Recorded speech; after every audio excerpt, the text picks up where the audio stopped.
Very good morning. Ram Ram, Sitaram, જય શ્રી કૃષ્ણ, જય માતાજી, જય ગોપાલજી, ઠાકોરધણી, જય જલારામ, જય જીનેન્દ્ર, જય સ્વામિનારાયણ મહાદેવ. હર હર હર મહાદેવ. કેમ છો? મોજમાં?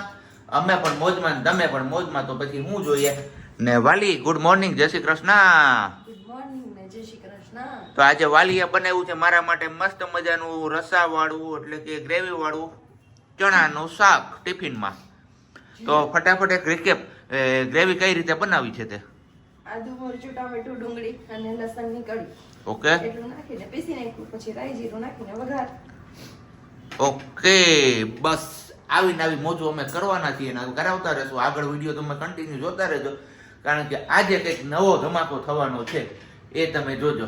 તો વિડીયો સ્કીપ કરાવી ના જોશો ને તો જ તમને ખ્યાલ આવશે, બાકી તો કંઈ આવશે નહીં, કારણ કે નહીંતર પછી કેવું કે એવું તો કંઈ હતું નહીં. પણ આજે ધમાકો કરવાનો છે, બરોબર ને? એકદમ બરોબર, જોરદાર કરી જ નાખવો જોઈએ. તો કઈ નહીં, ચાલો હવે હું ફટાફટ પેલા છે ને દીવાબત્તી કરી લઉં. ત્યાં સુધીમાં તું આ રોટલી બધી કમ્પ્લીટ કરી નાખ કે થઈ ગઈ? બસ ચાર બાકી છે. એવું છે રાજુભાઈ? જો અમારે તો ને આવી રોટલી આવડે, પછી હવે તમને ન કહેતા કે હાવ પાપડ જેવી લઈ આવો છો. કેમ એવું કહેશ? હા, ડબ્બો નાનો પડે એટલે તો પછી એક્સ્ટ્રા ડબ્બામાં લઈ જવી પડે. તો આ શું છે, માથું પાછું ન સોયરું તે વારંવારમાં? એ જ વાળ નથી કોઈ. એવું છે. કઈ વાંધો નહીં, ચાલો તો હવે નાસ્તો પાણી કરીને પછી જ મળશું આપણે. પણ એની પહેલા હું દીવાબત્તી કરી લઉં. દીવાબત્તી થઈ ગયા છે ને બસ ચા પાણી નાસ્તો. તો આજે નાસ્તામાં છે આપણા માટે ગરમા ગરમ રોટલી અને સાથે ગરમા ગરમ ચા. તો તમારામાંથી જે લોકોને સવારના પોરમાં ચા અને રોટલીનો નાસ્તો પસંદ હોય એ લોકો જરૂરથી કમેન્ટ કરજો. અને એ સિવાયના લોકો એ તો કમેન્ટ કરવાની જ છે, કારણ કે હવે તમારા ભાઈને સપોર્ટની જરૂર છે અત્યારે. તો ભાઈ કરો, ગમે એ કરો, લાઈક કરો, શેર કરો, કમેન્ટ કરો, ચેનલને સબસ્ક્રાઇબ કરો, બધુંય કરો તમે. અમારો ભૂરો જોઈ લે અત્તર હજી અત્તર કેવડું તમારા પાસે. એક દિવસ ધવલ તમારા અત્તરનું આપણે છે ને ઓલું કરવું છે, શું કહેવાય, નામ ભૂલાઈ ગયું મને એટલી વારમાં. પેલું કેવું કહેવાય? હે આપણે ઓલું બતાવે. હું અહીંયા હતો ને ઓઠે નથી આવતું અત્યાર સુધી. હમણાં તમને બોલવા જતી હતી ને ત્યારે જ બોલાતું હતું કે એની આગળ કેટલું કલેક્શન છે. હા, કલેક્શન. યસ, સ્પ્રે નું કેવડું કલેક્શન છે ને ધવલ પાસે, ઈ એક દિવસ તમારી આગળ હું શેર કરીશ.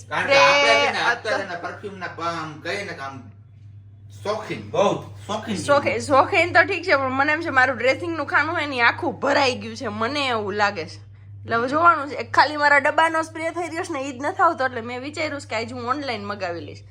આપણે એમની રાહ નહીં જોઈએ ધવલ, કેમ કે હવે કેદી મને લાવીને મગાવી દે કઈ નક્કી નથી. એટલે મેં કીધું આજે હું ઓનલાઈન ઓર્ડર કરી દઉં. કાલે મેં જોયા એમ તો, પણ 278 રૂપિયા ભાવ છે ઓનલાઈન.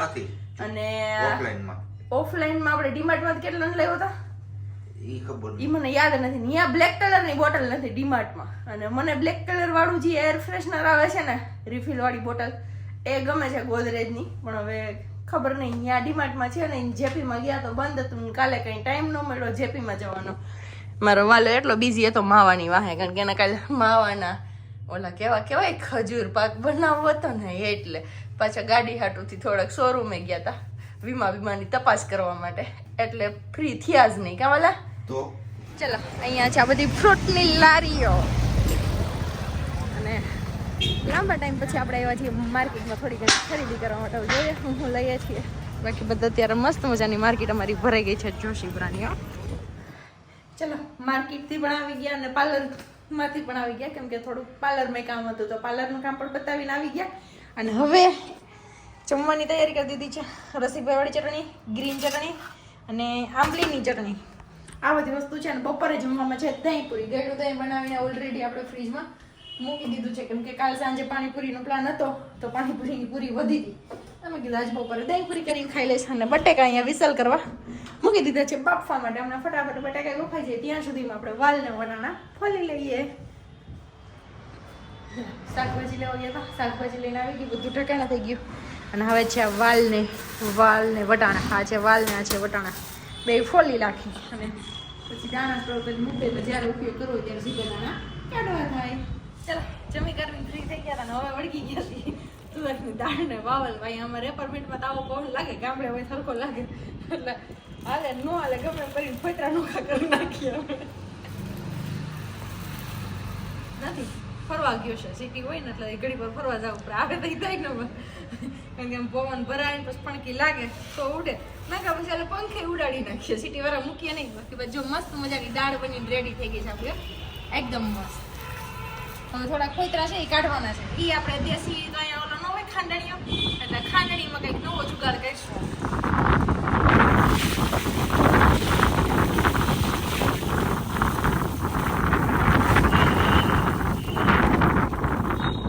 વાગી ચૂક્યા છે 4:30 અને બસ જસ્ટ આપણી ચા મુકાઈ ગઈ છે. ગરમા ગરમ ચા પી નાખીએ કારણ કે આજે આખો દિવસ ઠંડો પવન એવો વાયો હોય કે એની વાત જવા દો. આમ કઈ ને આમ ઠંડી ન લાગે પણ પવન લાગે. પવનના હિસાબે ગાડી છે ને આખી આમ હાલક ડોલક થતી છે. તમારા કોઈના ગામમાં આવો પવન છે કે ને એ તમારે કમેન્ટ કરીને જણાવવાનું છે. અને બાકી ઠામણા ડિપાર્ટમેન્ટમાંથી નવરા થઈ ગયા લાગે છે. હાલ બગા હા હવે ખાંડી એકના તો હા હુતીતી મોડી 3 વાગે તમારો ફોન આવ્યો ને પછી હુતી એવું છે. યસ તો આ પી લે. આપણું પીણું તો નથી, વિદેશી પીણું છે, એનાથી નીંદર ઉડી જાય. હવે ઓછી કરી નાખી છતાં પણ આજ પી નાખી. અમારે એને હે ને હમણાં નવા શોખ જાગે. શું ખબર કે કોફી બનો. મેં તો કોફી ની રહેવા દે વાત. તો આપણે દેશી જે બરોબર છે ચા એ બરોબર છે. કોફી પીવી હાને વળી. ચાય પે ચર્ચા. ચાય પે ચર્ચા નહીં, કોફી પે ચર્ચા. કોફી પે ચર્ચા. કોફી ક્યાં બની ચલો વાગ્યા છે અત્યારે હવે 6 અને આપણે જવાનું છે ગામમાં કારણ કે આપણે બનાવવાના છે સ્પેક. જૂના જે સ્પેક છે હવે એમાં થોડુંક બ્લર જેવું દેખાય છે એટલે કે નંબર નથી વધ્યા પણ થોડા ગ્લાસમાં ચેન્જીસ થયા છે. આ પેલા લિસોટા ને એવું બધું પડી ગયું ને એના હિસાબ. અને બાકી અમારું એક કામ હાલતું હતું અહીંયા આ બ્રાન્ડ શૂટનું. તો એ જસ્ટ હજી આપણે કમ્પ્લીટ જ કર્યું છે. અને એ બ્રાન્ડ શૂટ શેનું હતું ને શું હતું ને એ તો તમને અમારા વિડીયો જોશો સ્કીપ કર્યા વગર એટલે તમને જોવા મળી જ જશે. અને બાકી અહીંયા અમારે હવે આમની થોડીક એવી તબિયત છે ને પેલી થઈ છે, ઉધરા ઉપડી ગઈ હતી અમારે બ્રાન્ડ શૂટ કરતા આ માણાને. આમ તો જો પણ એના હે ગાલ કેવા ગુલાબી દેખાય. એમાં બધું કાઢ તો ખરા તારું એવું છે. તો મેકઅપની પ્રોડક્ટ હતી, લેડીઝની પ્રોડક્ટ હતી એટલે આપણે કઈ જેન્ટ્સ એમાં કઈ વધારે જોવાનું કઈ થતું નથી કારણ કે લેડીઝની જ પ્રોડક્ટ હોય છે હંમેશા માટે. આપણા માટે તો શું એમાં બધાને કાળો તો બેહાડ્યો હોય. આપણા માટેનું કઈ આવતું જ નથી હોય ને એવું કઈ ને તો પણ ચાલે. બરોબર ને? અને સાંજની રસોઈમાં શું બનાવું તમારા માટે? ચા રોટલી. ઓકે. વાગી ગયા છે અત્યારે 7 અને બસ આપણે ગામમાં જે થોડું ઘણું કામ હતું એ પતાવીને આવી ગયા. પણ આવ્યા હતા સીડી ચડી ત્યાં મને છે ને ચણાની સુગંધ આવવા માંડી શેકાવાની.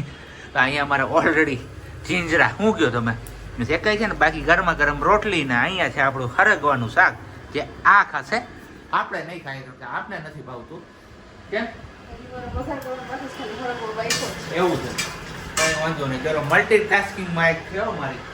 આમ તો છે ને અત્યારે કેટલું કામ સંભાળે 3 એમાં મેં આના 4 બર્નરનો ચૂલો લઈ દીધો હોત ને તો 4 વસ્તુ અહીંયા ઘર હાલતી હોતો એમ ને. તો પછી કઈ વાંધો નહીં. ચાલો આપણે થોડી ઘણી હેલ્પ કરી દઈએ એમને.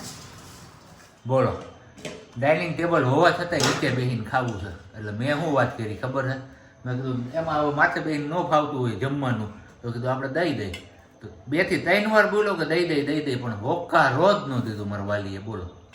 અને અહીંયા એ ખાવાય માંડી. બોલો શું એમ આવું મનગમતું શાક હોય હા મારાથી જીરવાય એમ મને તો આમાં મોજ પડે. જો હાસો ખોરાક તો આ આપણો દેશી. આના કોઈ ભૂકે શાકના રોટલા ખાતા શીખાય.